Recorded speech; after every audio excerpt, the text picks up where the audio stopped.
Hello and welcome back to video number 2 on my growing YouTube channel. I was planning to do video number 2 as a follow-on from video number 1 for Privileged Access Workstation in AVD and how to lock it down, but I just wanted to put this one out there as well. Please bear with me because this YouTube channel is very amateur-hourish, so I have no funky intro video with music or anything like that. You've just got this pretty dull background with a title and, of course, my name underneath. So deploying a cost-effective site-to-site VPN. What is that and why would you want to do it? Well, if you have a bunch of credits that Microsoft provide you with, so whether it's your partner credits or your Visual Studio credits, you're probably playing around with something like £125 a month. If you are lucky enough to have more, then that's brilliant. But again, this will still apply to you. With those credits, you can deploy up to anything you want to, and then as soon as you've eaten all your credits, your subscription gets disabled.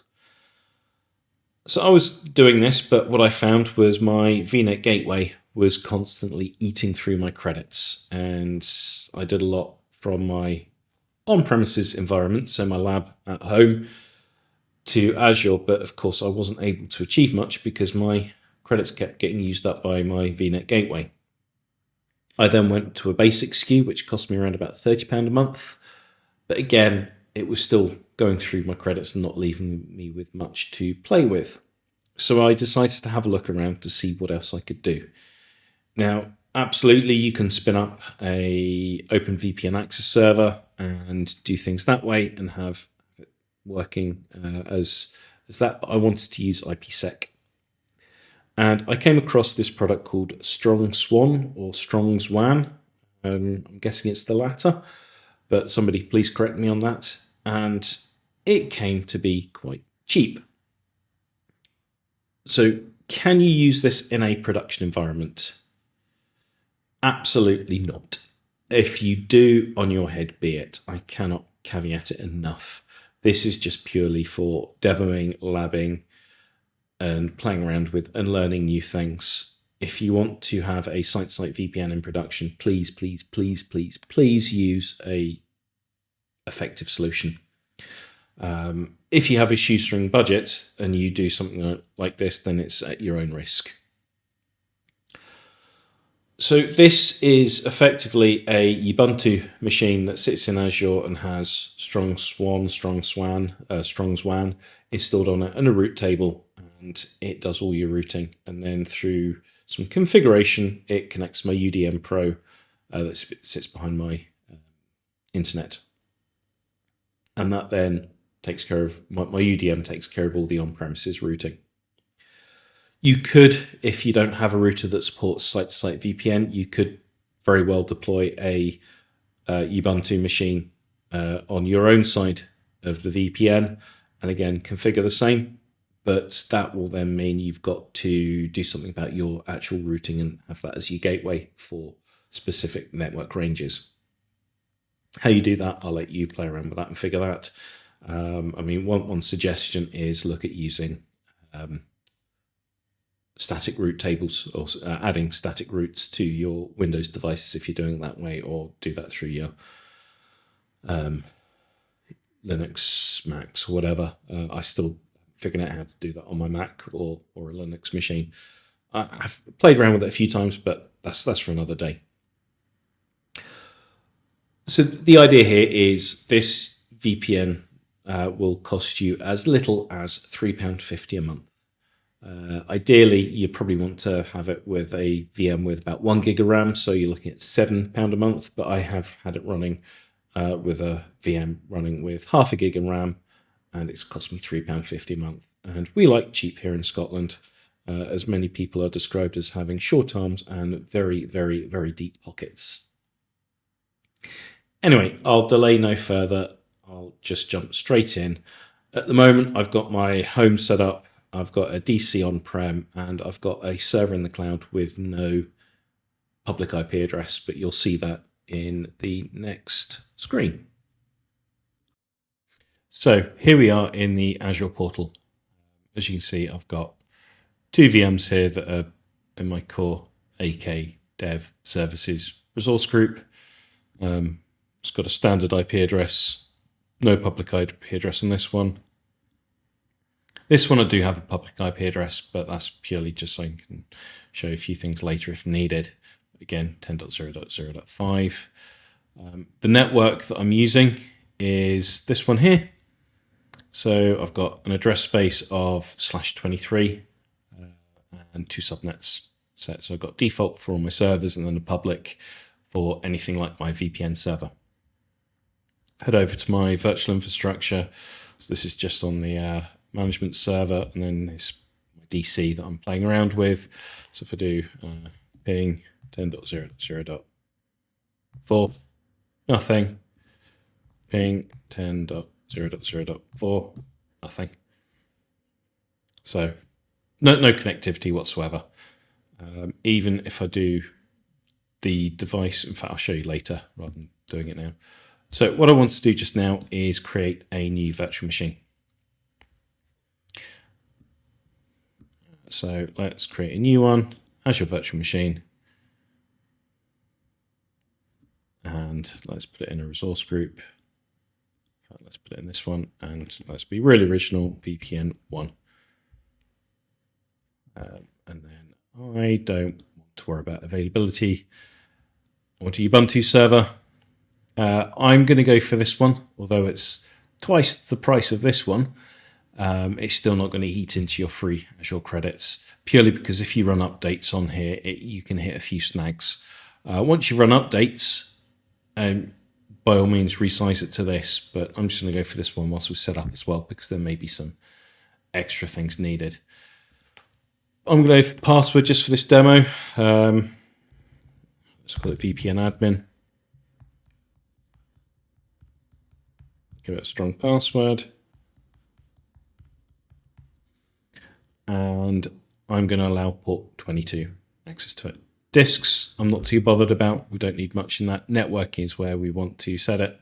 It selected the network I want, but I want to put it into this subnet. Again, leave everything else, create a public IP.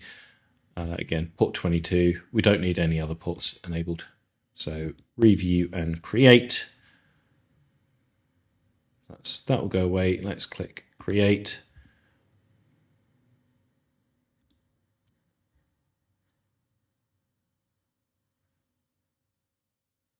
And then just move this one off here. So as I mentioned, I'm following all this from my blog post, so I'll put the link in the description so you can follow along as well. Great. So that's our VM created. So let's take a copy of the IP address here. So that's my public IP, so that one.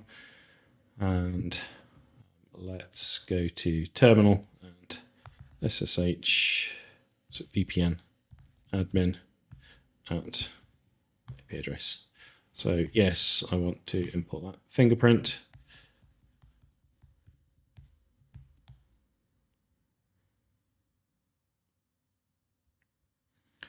So that's us on our VM. But before we do anything else, there's a few things we just need to do in Azure for this VM.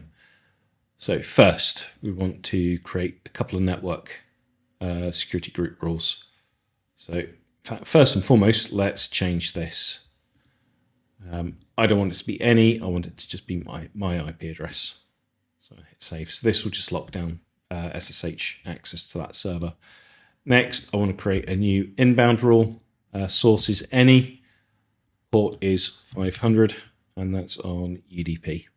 So let's give it a meaningful name, IPsec 500. Give it a description, used for IPsec site-to-site VPN. Add. I'm a big fan of descriptions. Sometimes people just don't use descriptions enough because you don't know what you're doing. So again, any, I want port 4500 this time, again, UDP. So let's give it a meaningful name, IP sec 4500. And IP sec not used to site. Would have if I can type VPN.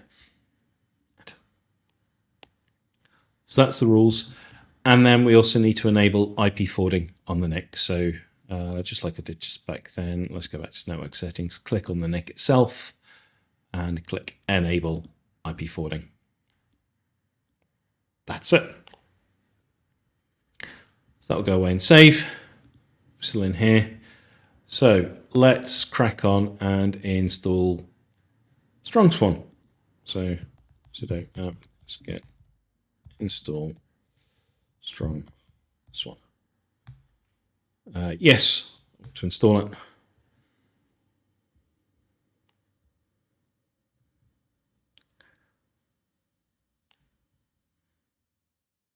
Takes a few moments to install, but then that's it done once it's installed. So the next thing we want to do is we've enabled IP forwarding on the NIC in Azure, but we also want to allow IP forwarding on the VM itself. So we need to edit the sysctl conf file. So if we edit that, I'm a big fan of Nano. Some people use, is it Vim? Yeah, I quite like Nano. So uncomment out this line and then Control X to quit and answer yes to save. So you could go ahead and restart the server, but again, what you can do is you can just restart the sysctl. So let's do that. There you go. That's it. Enforced now. The next thing we want to do is create the shared key. So this is what will be used for the VPN connectivity. So let me, so you do this by running the open SSL and create a random base 64 thing, and I've set 64 characters. So it does a hard return halfway through it. So let's just copy that, paste it here for now, and then let's just remove that hard return. Happy days. That's that bit done. Next, we want to create the shared secret file in the server this time. So we'll need the shared secret in the UDM, but we'll just do it on the server just now. So we need to edit the IPsec secrets file. So on this, we need to have the left side IP, so the source, and then the right side IP, so the target, and then we colon PSK, and then we paste our lovely long shared key here. And voila. So Control X to save. Yes, write it. So that's the shared secret sorted on the Ubuntu box. Next, we want to actually create the conf file for the IPsec. So we're going to edit the IPsec conf. Let's go in there. First of all, we need to go into the config setup. I just want to delete these lines because we're going to replace those. Let's do this one as well. And I've got some extra lines here, so let's just copy and paste. So that's what I want. And then at the very bottom, we need to paste some nice little bits here to tell the connection what it needs to do. So let's go all the way down. There you go. So here we need the left IP address. So let's go up again.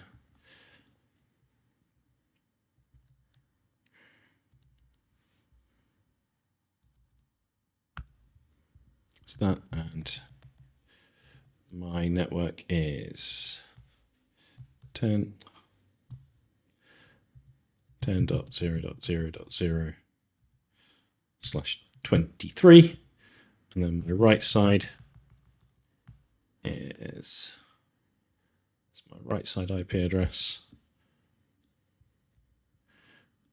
And then my subnets have changed slightly. So let's go along here.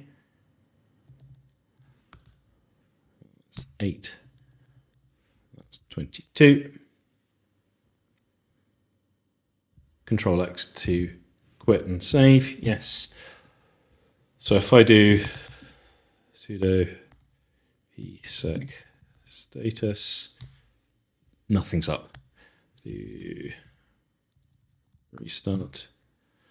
Finding there's nothing wrong in the conf. Yep, it starts. But again, if I go to status, nothing. That's because I've not set up the VPN on my home side. So I've got that open here. So if I go to create, give it a name. So dev lab VPN. Let's copy this nice long key again. Paste it in here. And then I want my IP address for my host. I would love to do this via FQDN. So if anybody knows how to do it via an FQDN, please let me know. I will be all ears because my IP address is dynamic. So using the dynamic DNS service would make my life a lot easier. Anyway, so I want to put my remote network 10.0.0.0/23. Add. So this sets it to auto, but we don't want auto. We want to do manual because we want to control the settings. So the first thing is we want it to be IKE v2, and then we want it to be 256. And the DH group is 2. So do that for these. And if we hit add, don't want to do that. And if we hit back, we should. Oh, not yet. Fine. There you go. We're connected.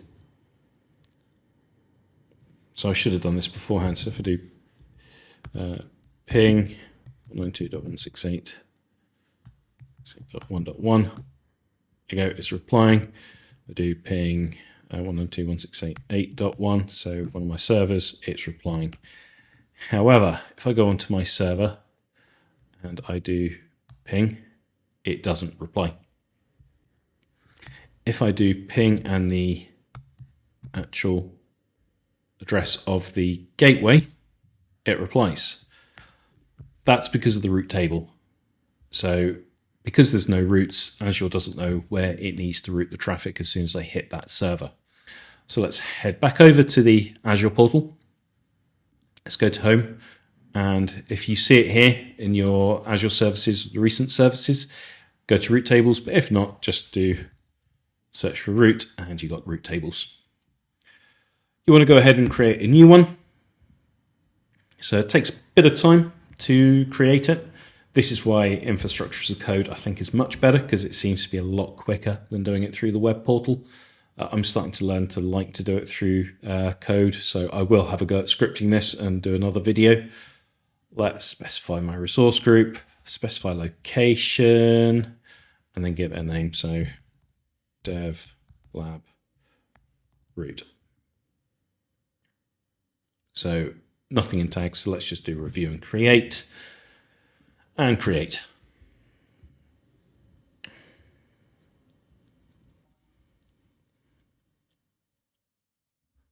That's it, created in not too time at all. So if I hit go to resource, chance it'll take me to the resource group. So I'll go to my route table.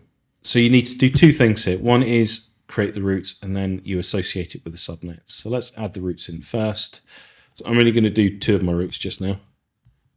Default network. Oh, sorry, add first. That would help. Default network.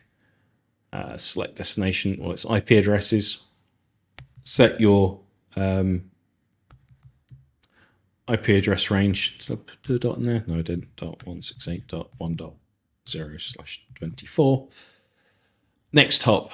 So if you had a vNet gateway in, you'd say, well, that's going to go to the vNet gateway, but you don't need to worry about route tables with vNet gateways.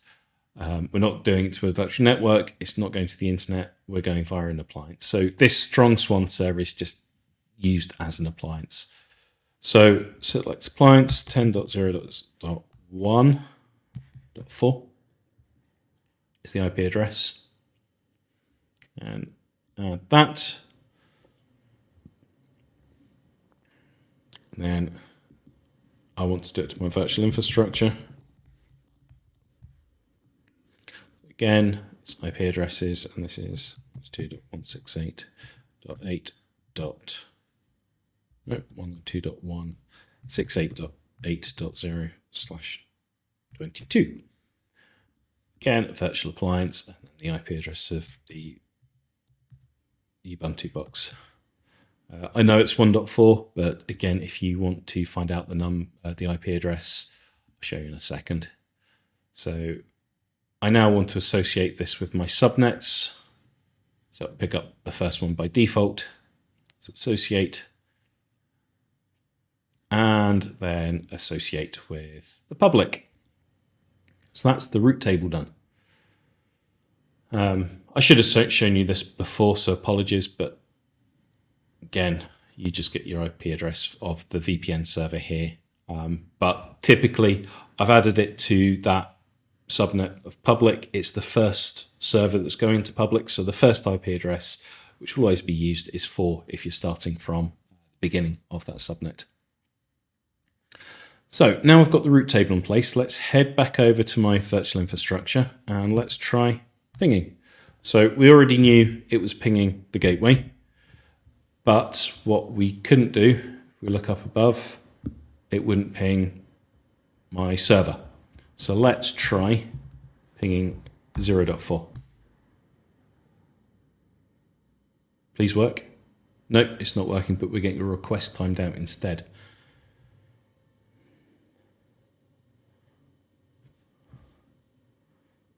I think.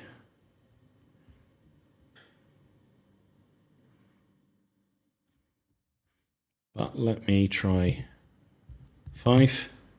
There you go. We're getting a reply from 5 because that's my virtual Ubuntu box, so there's no firewall.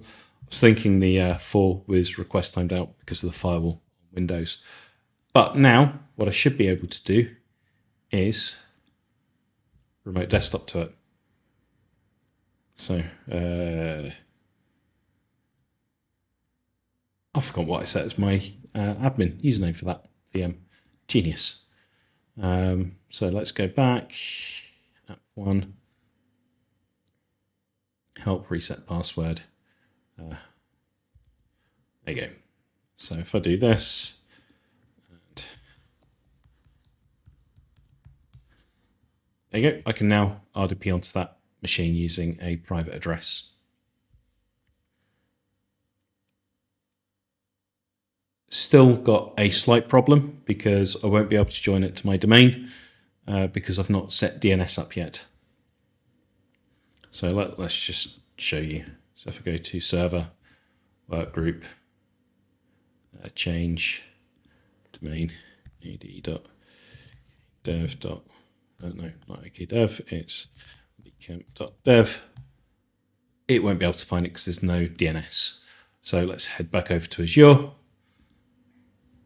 Yep, I'll quit that. Let's head back over to virtual network. Let's go to my virtual network. And then we set the DNS servers for the virtual network. So I'm going to use custom, and I'm going to use 192.168.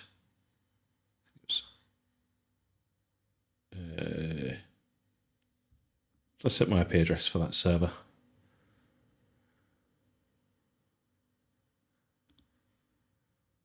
Let's have a look.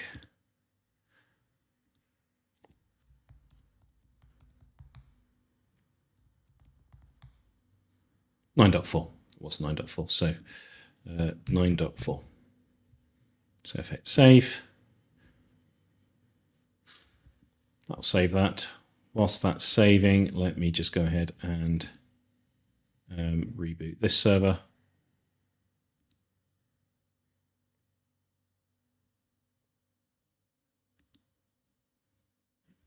Because I've updated the DNS. won't take effect until that server's rebooted. Let's give that a moment or two to reboot. Will ping work from that? I don't think so. No, we just come back as timed out. So these servers don't take too long to reboot.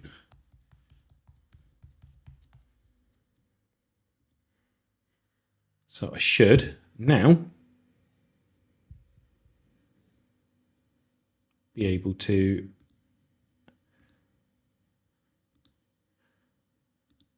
add it to my domain. ad.andykemp.dev. There you go.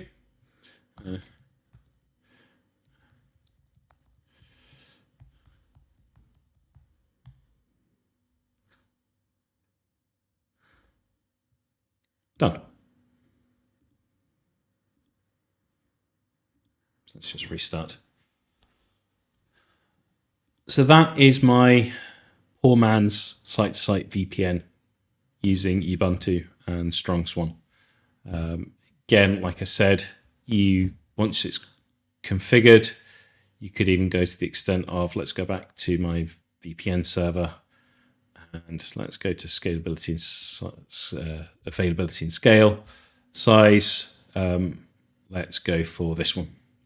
So if I hit resize, it will go away, restart the server.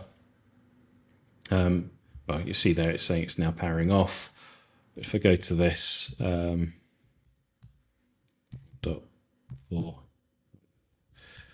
would have if I kept my numlock on, .4. So we're getting host unreachable. Takes a few minutes to resize, so I appreciate. It's resized it. We should hopefully see the connection coming up again shortly.